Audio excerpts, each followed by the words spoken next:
नमस्कार, भारत के पहले digital mobile news channel metro TV में आपका स्वागत है। मैं हूं अनामिका। बुलेटिन की शुरुआत करते हैं हेडलाइन से। जम्मू कश्मीर की सीएम महबूबा मुफ्ती अनंतनाग उपचुनाव में जीती। कांग्रेस प्रत्याशी हिलाल अहमद को करीब 12,000 वोटों से हराया। बिना सील के ईवीएम मिलने पर हंगामा। प्रेस कॉन्फ्रेंस के दौरान मीडिया के सामने से आप एमएलए को पुलिस ने उठाया। महिलाओं से बदसलूकी और बुजुर्ग को थप्पड़ मारने का आरोप। केजरीवाल ने इमरजेंसी से की तुलना। मायावती का स्वामी प्रसाद मौर्य पर हमला, कहा वह स्वार्थी है और गद्दार है, उनके साथ नहीं है उनका समाज। बीजेपी ने मौर्य के लिए खोले दरवाजे। सुब्रमण्यम स्वामी की रॉबर्ट वाड्रा को नसीहत, कहा वाड्रा राजनीतिक मुद्दों पर टिप्पणी करने से बाज आए, जेल से बचने पर दे ध्यान। और संसद का मॉनसून सत्र 18 जुलाई से संभव। सत्रों में जीएसटी समेत कई महत्वपूर्ण विधेयक होंगे पारित। नकवी ने कांग्रेस के समर्थन की जताई उम्मीद। जम्मू कश्मीर में शनिवार को अनंतनाग विधानसभा क्षेत्र के लिए हुए उपचुनाव के नतीजों का ऐलान कर दिया गया। जम्मू कश्मीर की सीएम महबूबा मुफ्ती को 12,000 वोटों से जीत हासिल हुई है। उन्होंने कांग्रेस प्रत्याशी हिलाल शाह अहमद को हराया। कांग्रेस उम्मीदवार ने बिना सील के ईवीएम मिलने पर हंगामा किया, जिसके बाद कुछ देर के लिए वोटों की गिनती रोकी गई। अनंतनाग से चुनाव लड़ रहे 8 उम्मीदवारों से पीपल्स डेमोक्रेटिक पार्टी की महबूबा मुफ्ती, कांग्रेस के हिलाल अहमद शाह और नेशनल कॉन्फ्रेंस के इफ्तिखार हुसैन मिसगर शामिल थे। केंद्रीय संसदीय कार्य राज्य मंत्री मुख्तार अब्बास नकवी ने शुक्रवार को कहा कि संसद का मॉनसून सत्र 18 जुलाई से शुरू हो सकता है और इस दौरान जीएसटी व कुछ अन्य महत्वपूर्ण विधेयक पारित किए जाएंगे। नकवी ने कहा, पहले ऊपरी सदन में बीजेपी और इसके सहयोगी सांसदों की संख्या एक समस्या थी, लेकिन चूंकि हाल के राज्यसभा चुनाव में हमने सदन में अपनी संख्या बढ़ाई है, लिहाजा इस बार जीएसटी सहित सभी महत्वपूर्ण विधेयक पारित हो जाएंगे। उन्होंने कहा कि अब राज्यसभा में अकेले बीजेपी के पास 54 सदस्य हैं और सदन में एनडीए सदस्यों की कुल संख्या 62 हो गई है तथा 10 अन्य निर्दलीय सदस्यों ने नरेंद्र मोदी सरकार को अपना समर्थन जाहिर किया है। नकवी ने कहा, जहां तक जीएसटी का सवाल है तो कांग्रेस के अधिकांश सदस्य इसके पक्ष में हैं।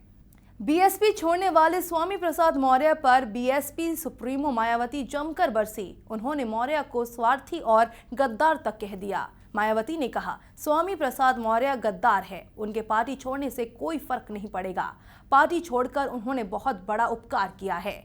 तीखे लहजे से स्वामी प्रसाद पर हमला बोलते हुए बहनजी ने कहा, मैं तो उन्हें 2012 में ही निकाल देती, जब उन्होंने अपने बेटे और बेटी के लिए टिकट की मांग रखी थी। तभी मैंने उन्हें समझा दिया था कि किसी भी पार्टी के नेता, सदस्य, विधायक के सगे संबंधियों को टिकट नहीं दिया जाएगा।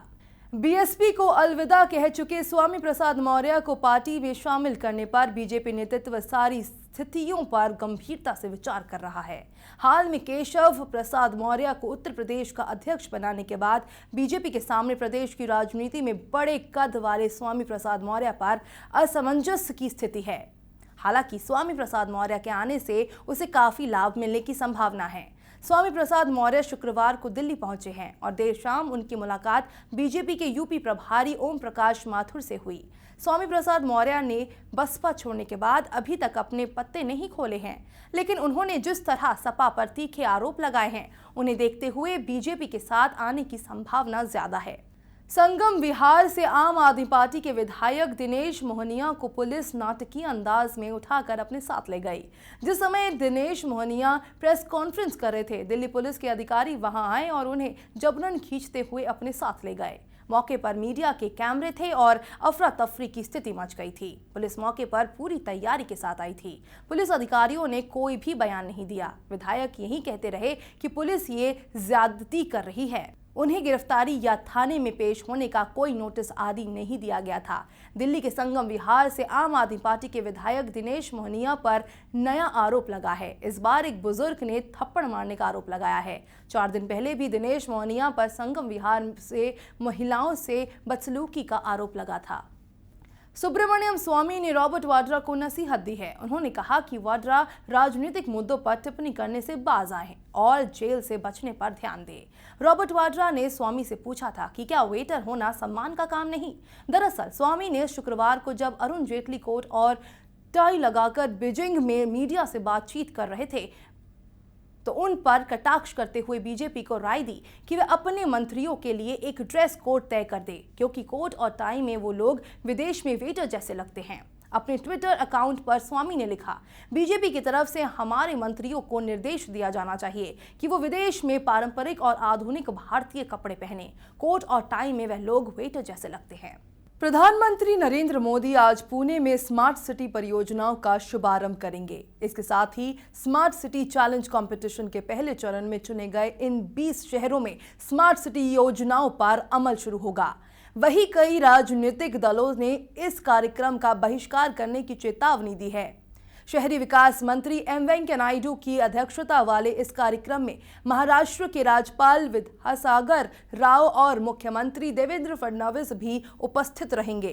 इस मौके पर बाकी स्मार्ट सिटीज में लगभग 1770 करोड़ रुपए के निवेश के साथ 69 ऐसी परियोजनाएं भी शुरू की जाएंगी। एनसीपी, कांग्रेस, शिवसेना और मनसे के नेताओं ने बीजेपी पर कार्यक्रम को अगवा करने का आरोप लगाया। साथ ही प्रोटोकॉल का पालन नहीं करने को लेकर केंद्र की आलोचना की। अमेरिका ने कहा है कि भारत के लिए परमाणु आपूर्तिकर्ता समूह का एक पूर्ण सदस्य बनने का आगे का एक रास्ता साल के अंत तक है। अमेरिका ने ये बात सोल में एनएसजी की एक पूर्ण बैठक खत्म होने के कुछ घंटे बाद कही, जिसमें चीनित विरोध के मद्देनजर भारत की सदस्यता के बारे में कोई निर्णय नहीं हो सका। ओबामा प्रशासन के एक शीर्ष अधिकारी ने कहा, हमें पूरा भरोसा है कि हमारे सामने इस साल के अंत तक आगे का एक रास्ता है। अधिकारी ने अपना नाम गुप्त रखने की शर्त पर कहा, इसके लिए कुछ काम करने की जरूरत है। हालांकि हमें इस बात का भरोसा है कि इस साल के आखिर तक भारत एनएसजी का एक पूर्ण सदस्य होगा। संघाई सहयोग संगठन में पूर्ण रूपेण सदस्य के तौर पर भारत के शामिल होने की अंतिम प्रक्रिया शुरू होने के साथ प्रधानमंत्री नरेंद्र मोदी ने कहा कि ये साझेदारी क्षेत्र को कट्टरता, हिंसा और आतंकवाद के खतरों से बचाएगी और उसके आर्थिक विकास को संचालित करेगी। एससीओ सम्मेलन में अपने भाषण में मोदी ने कहा कि ऊर्जा और प्राकृतिक संसाधनों के क्षेत्र में समूह की ताकत से भारत को महत्वपूर्ण तरीके से लाभ होगा और बदले में भारत की मजबूत अर्थव्यवस्था और बड़ा बाजार एससीओ क्षेत्र में आर्थिक विकास को संचालित कर सकता है। संगठन में भारत को पूर्ण रूपेण सदस्यता मिलने को प्रधानमंत्री मोदी ने ऐतिहासिक बताया है।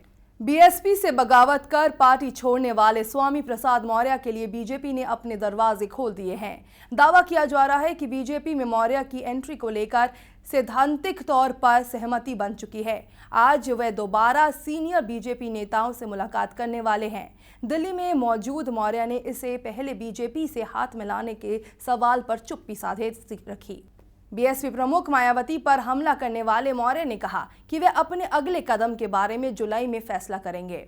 1 जुलाई को मौर्य ने लखनऊ में अपने समर्थकों की बैठक बुलाई है। इसे उनका शक्ति प्रदर्शन भी माना जा रहा है। अगर समर्थन अच्छा मिला तो स्वामी प्रसाद मौर्य अपनी पार्टी भी बना सकते हैं। आपातकाल के काले दिनों की याद दिलाने के लिए मोदी सरकार के करीब 50 मंत्री रविवार को पूरे देश में अलग अलग जगहों पर कार्यक्रम करेंगे। आपातकाल लागू करने के 41 साल पूरे हो रहे हैं। ये मंत्री आपातकाल के खिलाफ होने वाले इन कार्यक्रमों में कांग्रेस पर लोकतंत्र से खिलवाड़ करने के लिए हमले बोलेंगे और आपातकाल के खिलाफ कई जगह होने वाले विरोध प्रदर्शनों में हिस्सा लेंगे। लोगों को याद दिलाया जाएगा कि कैसे आपातकाल के दौरान लोगों की आज़ादी छीन ली गई थी और हजारों नेताओं को जेलों में 19 महीनों के लिए ठूंस दिया गया था। प्रधानमंत्री नरेंद्र मोदी ने बीजेपी संसदीय दल की बैठक में कहा था कि आपातकाल के बारे में नई पीढ़ी को बताना जरूरी है।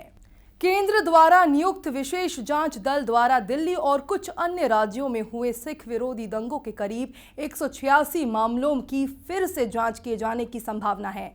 देश में 1984 के सिख विरोधी दंगों में 3,325 लोग मारे गए थे, जिनमें अकेले दिल्ली में 2,733 लोगों की जान गई थी। शेष लोग उत्तर प्रदेश, हरियाणा, मध्य प्रदेश, महाराष्ट्र और अन्य स्थानों पर मारे गए थे। गृह मंत्रालय के एक वरिष्ठ अधिकारी ने बताया कि प्रथम दृष्टया 186 मामले हैं, जिन पर फिर से जांच हो सकती है तथा एसआईटी उन पर गौर कर रही है। बहरहाल इनमें से प्रत्येक मामले में अभियोजन पक्ष को संबंधित अदालतों से अनुमति लेनी पड़ेगी। ये कदम पंजाब में विधानसभा चुनाव से कुछ माह पहले उठाया जाने वाला है। दिल्ली सरकार के 14 बिलों को केंद्रीय गृह मंत्रालय द्वारा लौटाए जाने पर केजरीवाल ने कड़ी प्रतिक्रिया दी है। केजरीवाल ने ट्वीट के जरिए केंद्र सरकार पर तीखा हमला किया है। उन्होंने कहा कि केंद्र सरकार बेवजह टांग अड़ा रही है क्योंकि प्रक्रिया के तहत के सभी बिल गृह मंत्रालय को भेजा गया है। केजरीवाल ने कहा कि मोदी जी खुद काम नहीं कर रहे हैं और दूसरों को भी नहीं करने दे रहे हैं। उन्होंने सवाल उठाया कि क्या केंद्र दिल्ली सरकार का हेडमास्टर है। सूत्रों की माने तो गृह मंत्रालय ने दिल्ली सरकार को ये कहते हुए सभी बिल लौटा दिए कि ये उनके अधिकार क्षेत्र में नहीं आता है और बिल को तैयार करने में प्रक्रिया का पालन नहीं किया गया है। मंत्रालय ने इन सभी बिलों पर एलजी नजीब जंग की राय मांगी है। एम्स के पूर्व सीईओ और रमन मैग्सेसे पुरस्कार विजेता संजीव चतुर्वेदी के दिल्ली सरकार में डेप्यूटेशन की अर्जी प्रधानमंत्री नरेंद्र मोदी की अध्यक्षता वाली नियुक्ति कमेटी ने ठुकरा दी है। दिल्ली में सरकार बनाने के तुरंत बाद पिछले साल अरविंद केजरीवाल ने संजीव चतुर्वेदी को अपने ओएसडी के तौर पर मांगा था, लेकिन केंद्र सरकार ने उसके लिए अपनी सहमति नहीं दी थी। ये मामला पिछले 16 महीने से लटका था और अदालत ने इस पर 4 बार आदेश जारी कर केंद्र सरकार से फैसला लेने का कहा था। एसीसी ने अपने फैसले में इस बात को आधार बनाया है कि चतुर्वेदी ने अपने नए काडर उत्तराखंड में अभी तक नौकरी ज्वाइन नहीं की है, इसलिए पहले उन्हें उत्तराखंड जाना चाहिए। बीजेपी नेता सुब्रमण्यम स्वामी ने वित्त मंत्री अरुण जेटली पर परोक्ष हमला किया है। यह हमला राजनीतिक न होकर थोड़ा निजी हो गया है। शुक्रवार को जब अरुण जेटली कोट और टाई लगाकर बीजिंग में मीडिया से बातचीत कर रहे थे, तब स्वामी ने अपने ट्विटर अकाउंट पर बीजेपी को राय दी कि वह अपने मंत्रियों के लिए एक ड्रेस कोड तय कर दे, क्योंकि कोट और टाई में वो लोग विदेश में वेटर जैसे लगते हैं। स्वामी ने लिखा, बीजेपी की तरफ से हमारे मंत्रियों को निर्देश दिया जाना चाहिए कि वे विदेश में पारंपरिक और आधुनिक भारतीय कपड़े पहने। कोट और टाई में वे लोग वेटर जैसे लगते हैं। उधर रॉबर्ट वाड्रा ने सुब्रमण्यम स्वामी पर निशाना साधा। वाड्रा ने स्वामी से पूछा कि क्या वेटर होना सम्मान का काम नहीं। एसआर ग्रुप पर लगे फोन टैपिंग के आरोपों की सुनवाई कर रहे दिल्ली हाईकोर्ट ने शिकायत करने वाले सुरेन उपल से कहा है कि वे सारे सबूत गृह मंत्रालय को सौंप दे।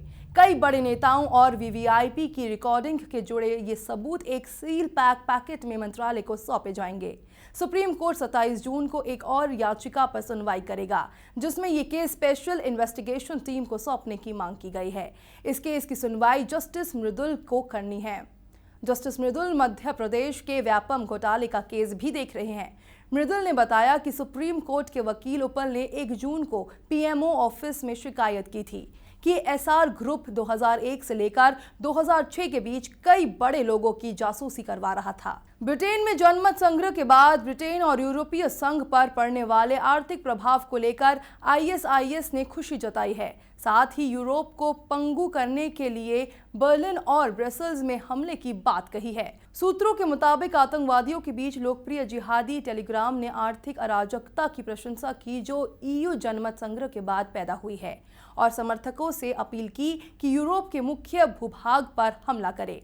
ब्रिटेन ने 43 साल बाद ऐतिहासिक जनमत संग्रह में यूरोपीय संघ को छोड़ने के लिए वोट दिया। 52% लोगों ने यूरोपीय संघ को छोड़ने के हक में वोट दिया।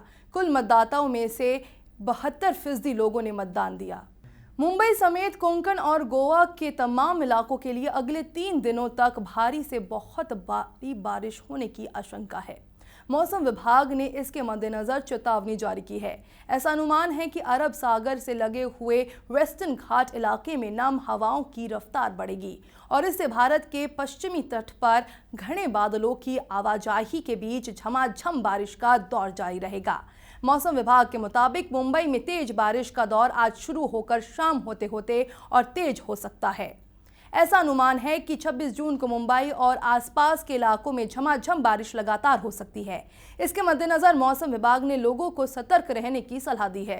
खबरों के सफर में फिलहाल इतना ही। देश दुनिया की पल पल की खबरें हम आप तक पहुंचाएंगे एक नए अंदाज में आपके मोबाइल फोन के माध्यम से। तो आप जुड़े रहिए मेट्रो टीवी से। नमस्कार।